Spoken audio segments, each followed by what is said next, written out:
All right, New York Giants fans, this is Tim. This is New York Giants Straight Talk, powered by Online Big Blue LLC. Well, the game is over. It's a 30-12 victory by the vaunted 49ers. You know, it's kind of what you expected. I was hoping the Giants were going to win. I had big expectations for this game that Daniel Jones was going to step up into the Daniel Jones we thought he was going to be. Well, it's, 441 yards for the San Francisco 49ers, 150 yards total offense for the New York Giants.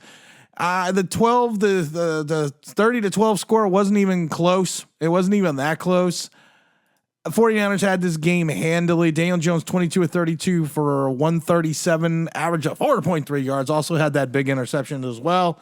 Only had 2 rushes for 5 yards. I mean, Arizona. They're not Arizona. We weren't playing an astronaut. We were playing a team that actually had linebackers, a team that actually had safeties, a team that actually had corners, a team that understood the fact that if you kept Jones in the pocket and did not allow him to get out and do his thing, that he wasn't going to be able to run, he wasn't going to be able to do anything with the legs. And we sit there and say, without Saquon Barkley, we run into a little bit of a buzzsaw because the offensive philosophy of the New York Giants, when you do not have the threat of the run, such as from Breida and Brightwell, things just go horribly wrong. And that's it. I mean, that's all there is to it.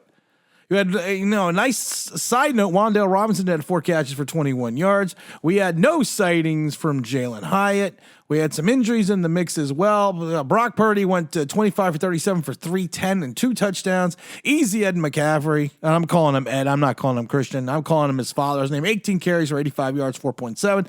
The defense was all over the Giants for the 49ers. The 49ers, like I said, are a defense. They are a team that gets after the quarterback. They only had 2 sacks on the day, but Daniel Jones was pressured numerous times.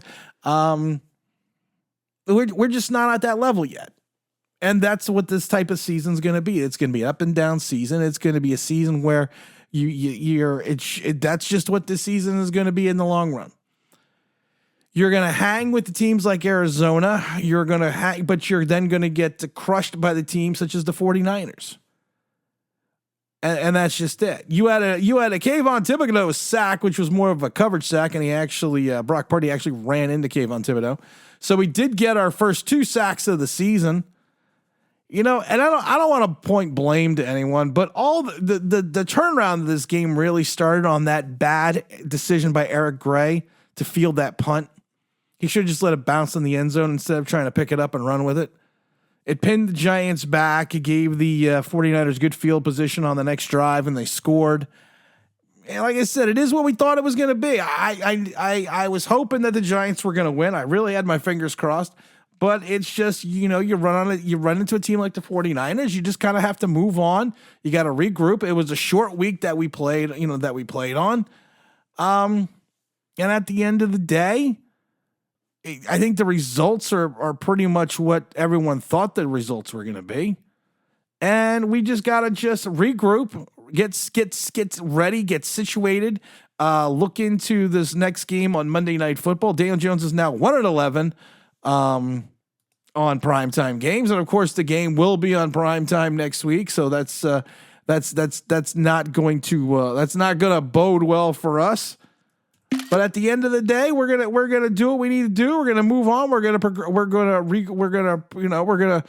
sally forward, and we're going to really focus. I think on coming up with some type of offensive game plan, because I think Saquon Barkley needs to come back as quickly as possible, because I believe we just showed right off the bat what happens when you're going to be relying solely on Daniel Jones against a quality team who understands that if you put the Owens on Daniel Jones, you rush Daniel Jones, you get pressure in his face. Also the complexion of this game changed, I think, a little bit after that big Bosa hit, where Daniel Jones didn't even see Bosa, didn't even have an opportunity to get out of the way. I'm not blaming this game on Daniel Jones, but you know what? You want to talk about a $40 million a year quarterback who had a wonderful game for 2 quarters, but you want to forget about the other 6. We have to talk about what he did in this game as well. This was a team effort loss. It's not just blaming on Daniel Jones, but like you said, the quarterback always gets too much of the praise. He also always gets too much of the blame. We have to just move forward to next week. We'll have a better video out in the morning, doing a little bit more of a breakdown of this game, kind of going from there. But as always, don't break the like. Don't forget to subscribe. Don't forget to ring that bell. You want to know why? That'd be awesome.